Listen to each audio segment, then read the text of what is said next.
হাজার বছরের ইতিহাস ঐতিহ্য খ্যাত বাঙালির অন্যতম উৎসব হলো পহেলা বৈশাখ। নববর্ষ উপলক্ষে চাঁদপুরের কচুয়ায় দোয়াটি সরকারি প্রাথমিক বিদ্যালয় মাঠে অন্যান্য বছরের ন্যায় এবারও বৈশাখী মেলা অনুষ্ঠিত হয়েছে।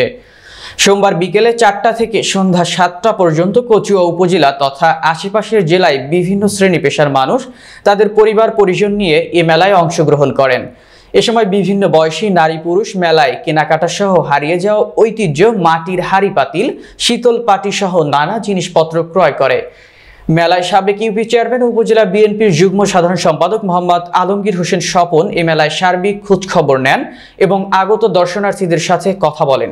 এ সময় মেলা আয়োজক কমিটির সদস্য সচিব ও দোয়াটি সরকারি প্রাথমিক বিদ্যালয়ের প্রধান শিক্ষক জীবন কানাই সরকার ও মেলার সাবেক সভাপতি দুলাল চন্দ্র দাস বলেন, হারিয়ে যাওয়া সংস্কৃতি এ মেলার মাধ্যমে ধরে রাখে নতুন প্রজন্মকে আনন্দ উদ্দীপনা দিতে চাই। পাশাপাশি সকলের সহযোগিতায় ভবিষ্যতে এই মেলার কার্যক্রম অব্যাহত রাখব।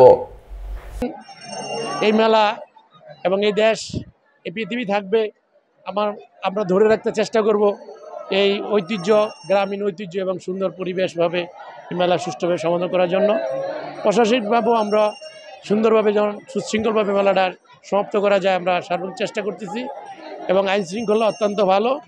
আমরা সর্বাধিক হিন্দু মুসলমান, আমাদের মাঝে কোনো ভেদাভেদ নাই।